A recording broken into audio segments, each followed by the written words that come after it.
श्रीमद् भगवद गीता में भी भगवान श्री कृष्ण ने पितरों की चर्चा की है कि अगर आप पितरों को पूजेंगे तो पितरों को प्राप्त करेंगे, देवों को पूजेंगे तो देवताओं को प्राप्त करेंगे, भूतों को पूजेंगे तो जो 15 दिन का बना हुआ महीना दिन में, ये 15 दिन में हमें पितरों की प्रसन्नता के लिए, और इस पितृ और श्राद्ध की पूजा को, इस पितृ पूजा को भगवान श्री राम ने भी किया है। भगवान श्री कृष्ण की स्थिति में माता जानकी ने स्वयं रेत का पिंड बनाया और रेत का पिंड बना के मानसिक संकल्प करके वहाँ पिंडदान को दिया, तब जाके भगवान श्री राम दोष मुक्त। दही घी खाते थे अगर आपकी इच्छा बनती, क्योंकि जो कुछ वस्तु संसार में है ये सब पितरों की दी हुई, आपकी कुछ निजी नहीं है।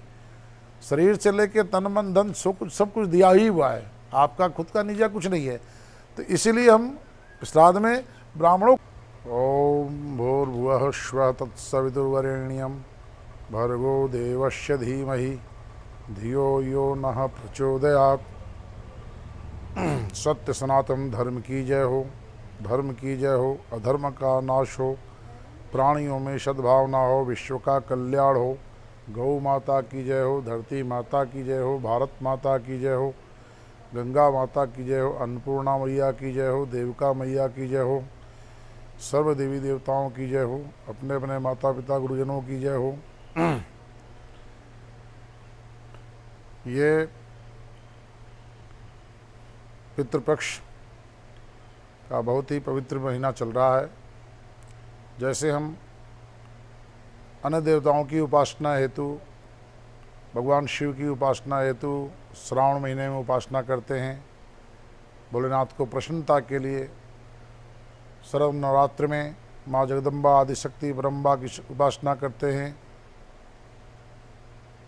चैत्र नवरात्र में जिन्हें हम रामनवमी भी कहते हैं भगवान श्री राम की उपासना होती है, जन्माष्टमी में श्री कृष्ण भगवान की उपासना होती है।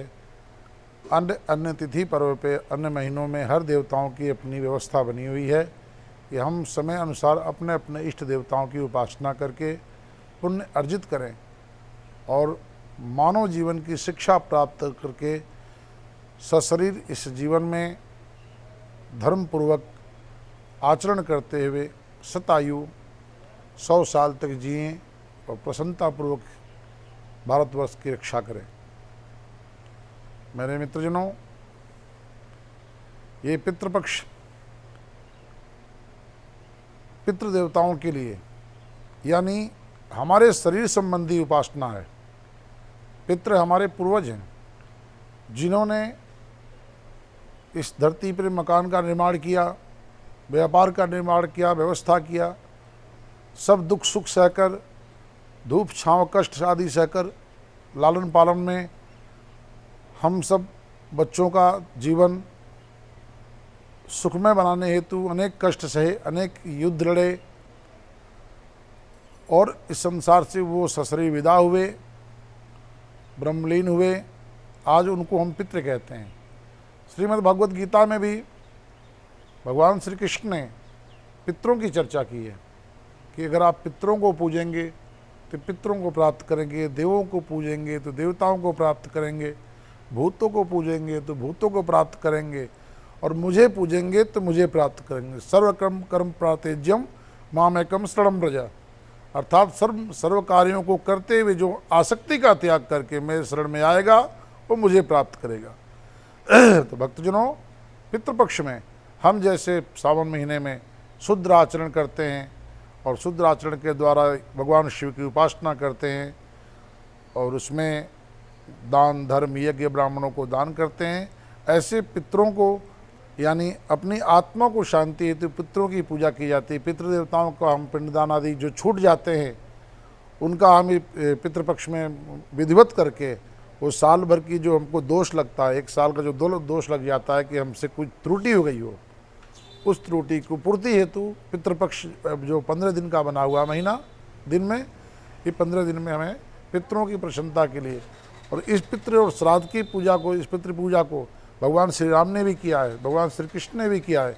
आप बद्रीनाथ जाएं, वहाँ भी कपाल मोचन आदि तीर्थ की निर्माण हुआ है। हरिद्वार में जाए, वहाँ पर भी इनकी व्यवस्था है। यानी सत्य सनातन धर्म में हमारी इतनी सुगम व्यवस्थाएं हैं कि हम कहीं पर भी अपने पितरों की उपासना कर सकते हैं, किसी परिस्थिति में कर सकते हैं। और ये नहीं कि हम बहुत बड़ा अन्न धन और द्रव्य आदि व्यवस्था हो तभी पितृ प्रसन्न होंगे। और छोटी सी घटना हम आपको बताते हैं, ये भगवान श्री राम संबंधी है और माता सीता संबंधी आती है घटना।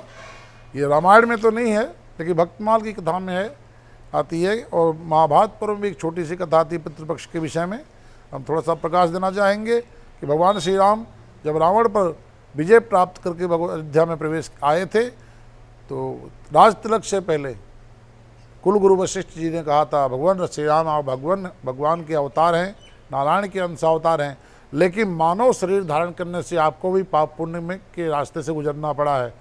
आपके द्वारा बहुत से निर्जीव निर्वध का वध हो चुका है, बहुत से दोष आपके लग चुके हैं।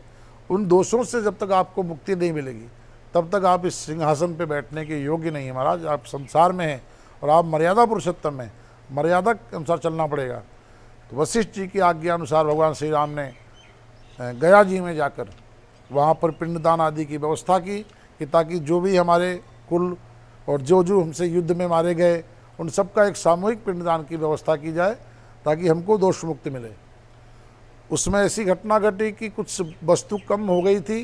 भगवान श्री राम उस वस्तु को लेने के लिए जंगल में चले गए और उसी समय ऐसा मुहूर्त आ गया कि पिंडदान का मुहूर्त आया कि उस वक्त भगवान श्री राम दूर थे। तो कुल गुरु जी ने कहा कि अब तो नहीं आएंगे तो पिंडदान अगर नहीं हुआ तो 1 साल और निकल जाएगा। तो फिर उस वक्त धर्म संकट का स्थिति में माता जानकी ने स्वयं रेत का पिंड बनाया और रेत का पिंड बना के मानसिक संकल्प करके वहाँ पिंडदान को दिया, तब जाके भगवान श्री राम दोष मुक्त हुए। ये एक छोटी सी एक कथा है, मतलब हम बता रहे हैं कि जैसे हम देवताओं की प्रसन्नता के लिए कि सब दुनिया भर की वस्तु इकट्ठा करते हैं, अन्न धन द्रव्य इकट्ठा करते हैं, तो आपातकाल परिस्थिति में अगर हम कहीं चल रहे हैं, हमें याद आ गया कि हमारे पूर्वज इस डेट में एक्सपायर हुए थे और हम भी पिंडदान करना चाहते हैं, तो आप मानसिक संकल्प करके उन वस्तुओं का जो वो भोजन करते थे, जो वो दूध पीते थे या दही घी खाते थे, अगर आपकी इच्छा बनती, क्योंकि जो कुछ वस्तु संसार में है ये सब पितरों की दी हुई, आपकी कुछ निजी नहीं है। शरीर से लेके तन मन धन सब कुछ दिया ही हुआ है, आपका खुद का निजी कुछ नहीं है। तो इसीलिए हम श्राद्ध में ब्राह्मणों को, वो ब्राह्मण जो है ब्राह्मण को पवित्र होता है, शुद्ध होता है, हम उसको दान करते हैं ताकि ब्राह्मण के द्वारा वो अन्न धन जो है हमारे पितरों तक पहुँचेगा। ब्राह्मण उपासना करेंगे, जप करेंगे, यज्ञ करेंगे, गायत्री मंत्र का जाप करेंगे तो हमारे पूर्वजों को वो पुण्य प्राप्त होगा। इसीलिए हम आप सबसे निवेदन करना चाहेंगे कि पितृपक्ष में जितना समय हो सके आप सब गायत्री मंत्र का जाप करें, अपने इष्ट कुल का जाप करें, आपके कुल गुरु जो ब्राह्मण हों ब्राह्मण देवताओं को बुलाएं, उनको भोजन प्रसाद दें, दक्षिणा से प्रसन्न करें। जीवन में दान देने से कभी घटता नहीं है। कहते हैं चिड़िया अगर एक बूंद जल नदी से भर लेती है तो कभी वो नदी सूख नहीं जाता है। ऐसे ही देते रहोगे तो आपको मिलता रहेगा। जय श्री राम, जय श्री राम, जय श्री राम। हर हर महादेव।